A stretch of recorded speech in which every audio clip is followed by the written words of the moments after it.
Hello, I'm Dominic Chang-Albizurez, and I will present the Historic District of Liberia, Costa Rica, a community-based project, as part of the results of an extension project of Costa Rica Institute of Technology.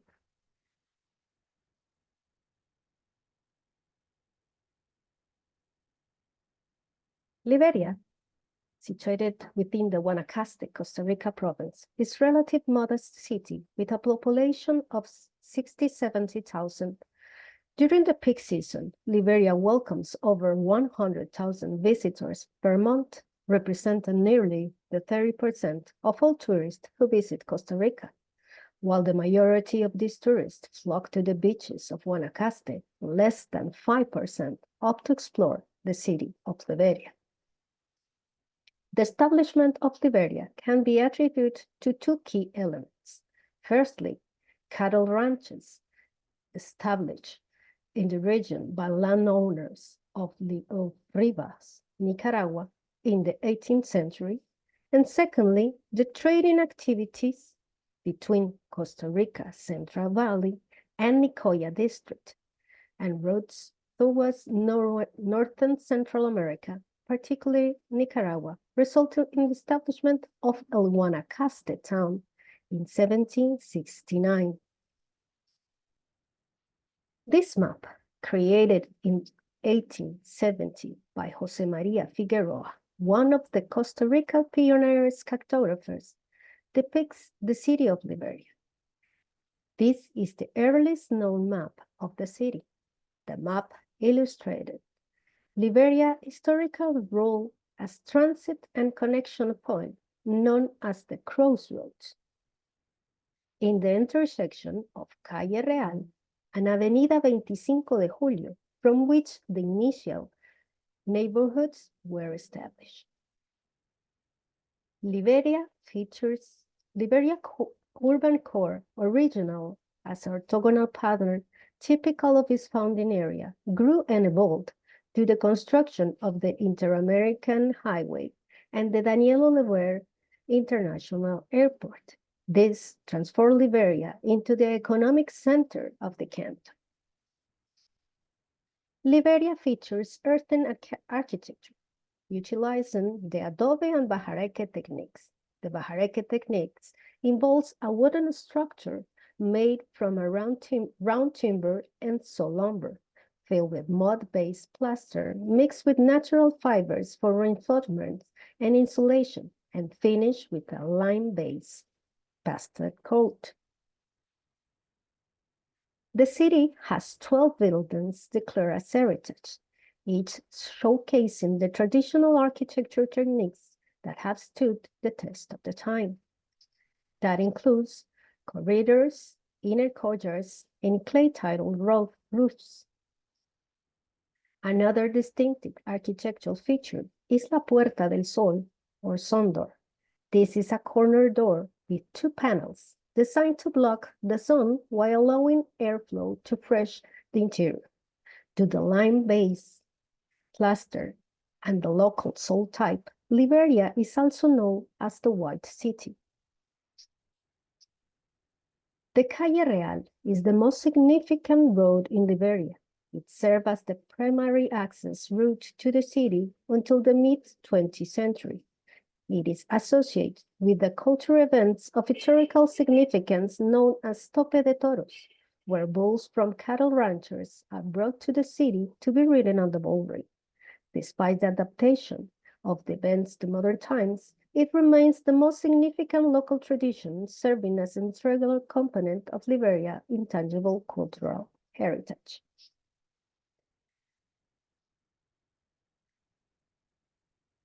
The Historic Center of Liberia initiative is a community-driven project led by the Association for Culture. The initiative began in 1886, focusing on preserving earthen architecture and cultural heritage. In 2007, the municipality declared the urban center a historic district to reinforce Guanacaste cultural identity. However, the initiative saw limited decisive actions over the years, prompting the Association for Culture to seek methodological support from the university.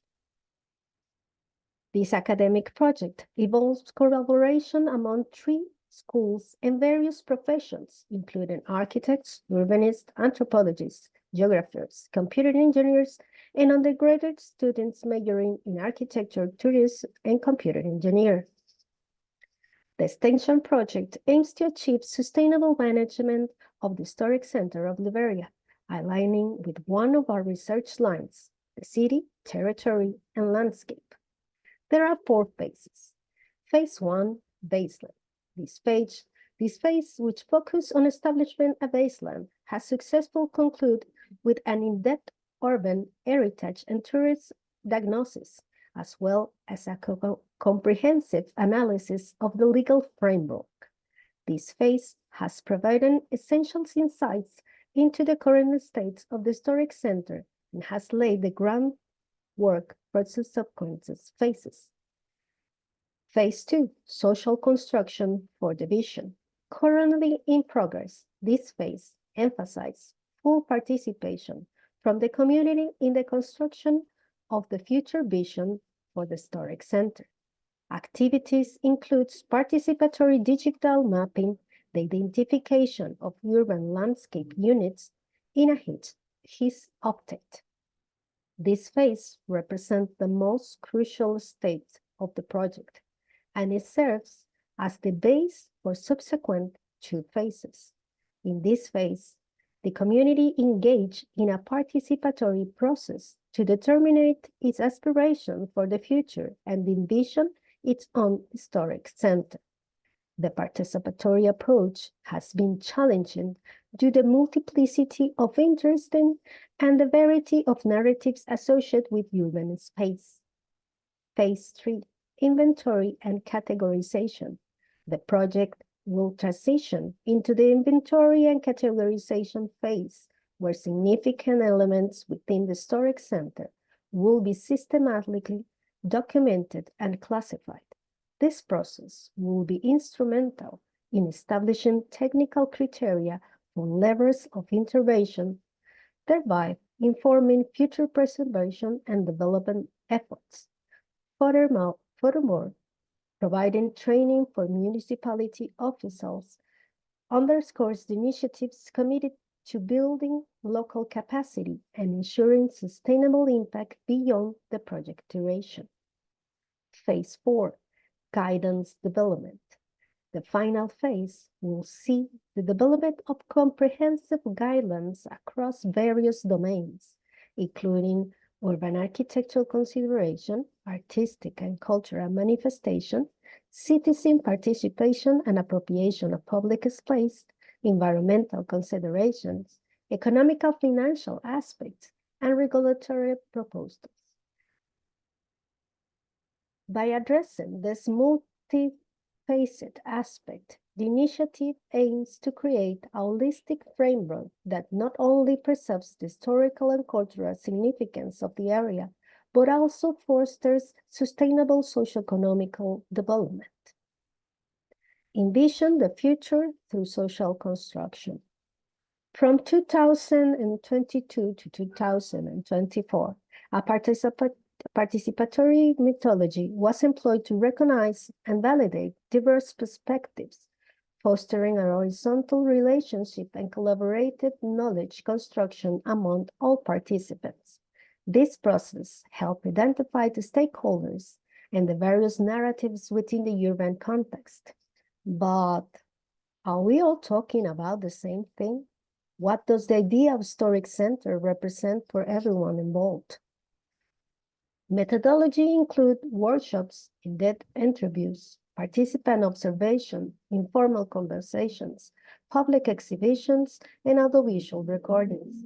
Participants were asked about their attitudes, feelings, memories, and expectations regarding their urban space experience. Different narratives emerged depending on the social and cultural positions of the respondents. There is a small sample of the participatory activities carried out.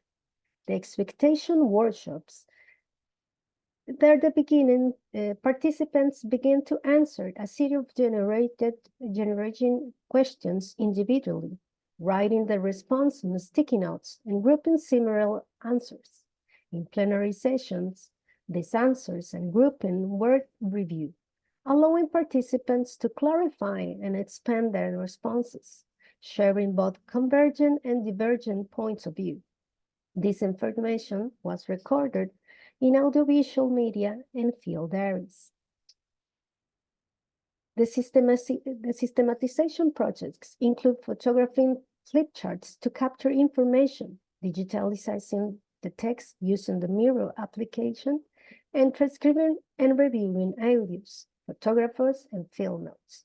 This process led to regrouping, categorization, and systematization of responses based on relevant criteria for the historic center of Liberia, such as cultural and landscape characteristics, meanings, perceptions, architecture features, and tangible and intangible elements. A synthesis document was prepared for use in subsequent participatory workshops. In-depth interviews conducted in October 2020 and 22. These interviews follow a semi-structured guide. Each interview was recorded, and participants' responses were noted in field diaries. This information was transcribed for subsequent analysis, systematization, and preparation for base material for future participatory workshops. Returning the results of first results workshops. Sessions were held through an open call to the community and disseminated on social networks. Groups were organized and provided with a summary document containing the results of previous workshops and in-depth interviews. Each group discussed various aspects and answered 3 key questions. What is a historic center for you? Do you want a historic center in Liberia? Should Liberia have a historic center? What do you envision the historic center of Liberia to be like? During the plenary sessions, the different responses were presented, recorded in audio, and noted by participants in the provided documents, and noted in field diary. Subsequently, the extension team systematized all the information. From this systematization and the various contribution from participants in the workshops and via email, a new document was created to incorporate and synthesize all inputs. Validation workshop. All participants from previous workshops were invited, and the call was made open to the community via social networks. During the workshops, the systematized results of all previous workshops were thoroughly discussed. Children workshops map in Liberia. In these workshops, school children were invited to map their favorite places, places they like to visit, important places, as well as places that they did not like, and the paths they took from home to school. They were also invited to imagine the future of Liberia. Public exhibitions of aerial photos and all maps. In 3 different public spaces, all maps of early city of Liberia and aerial photographers from various periods were exhibited to encourage people to observe how the city has changed and continues to evolve. The exhibition also provides a space for sharing memories and experience. Systematization, analysis, and validation of the information. All the results from the workshops, in-depth interviews, participatory observation, and all the activities were qualitatively analyzed and systematized to understand the meaning of participants assigned to the historic center of Liberia. The results so far. There is a consequences of 3 main ideas. The historic center of Liberia is a living place, a social construction, and a network of diverse material, immaterial, and landscape elements where the culture, identities, idiosyncrasies, and history of these people are shared, learn, produce, and transmit, with position at local, regional, national, and global scale. The primary purpose in this is to conserve, protect, safeguard, and promote the city and its landscapes as a central socioeconomic axis, creating a sense of belonging and roots and generating social benefits and productive economic linkages for the entire population. This requires collective and organized work for its management, dissemination, information, and communication, liberation relationships between key and strategic actors from the public, private, and civil society sector, as well as improving interinstitutional linkages and coordination. Participants also agree on what they did not want: loss of identity and idiosyncrasy, gentrification, homogenization of the urban landscape, becoming a tourist consumption place like others. Discussion. The activities facilitate a knowledge dialogue process, enable the community to define what a historic center means to them and how they envision its future. This participatory approach allows us to understand how various identities and narratives have been constructed, situating memories and experiences in a space and time that do not always align with the dominant narratives but coexist alongside them. The participatory activists, we observe that each comment often reflects a broader narrative, revealing much more than was explicitly stated. Interacting with such a diverse group of individuals confirm that the concept of a historic center is a genuine social construct that evolves and varies across communities. It should never be a political or academic imposition, but rather reflects the complexity of our living urban space where multiple and various interests converge. The fundamental starting point is that everyone generally desires a better place to live, with inclusive spaces for civic engagement that create opportunities without sacrificing their identity. The diversity challenges us to make visible the multiplicity of visions in the proposal as part of the social construction. It is essential to find common ground and encourage diverse perspectives beyond the usual stakeholders to build the social construction of the historic center. We realize that the success of this initiative depends on the participatory involvement. However, it's necessary to develop a culture of participation, a culture that motivates people to get involved in decision-making. We also recognize the complexities and obstacles inherent in participatory approaches, while gaining valuable insights into their intricacies. These initiatives aim to exemplify how collective efforts can significantly influence the shaping and preservation of cultural heritage in historic centers, with implications beyond the immediate context, including vernacular architecture, institutional heritage, and official and political narratives. This project envisions a reimagined urban center that prioritizes collaboration among different stakeholders. It aims to transcend traditional heritage conservation models by incorporating diverse perspectives, not only in shaping physical spaces, but also in cultural narratives within a urban context. We want to acknowledge all extension teams, Thank you for your attention.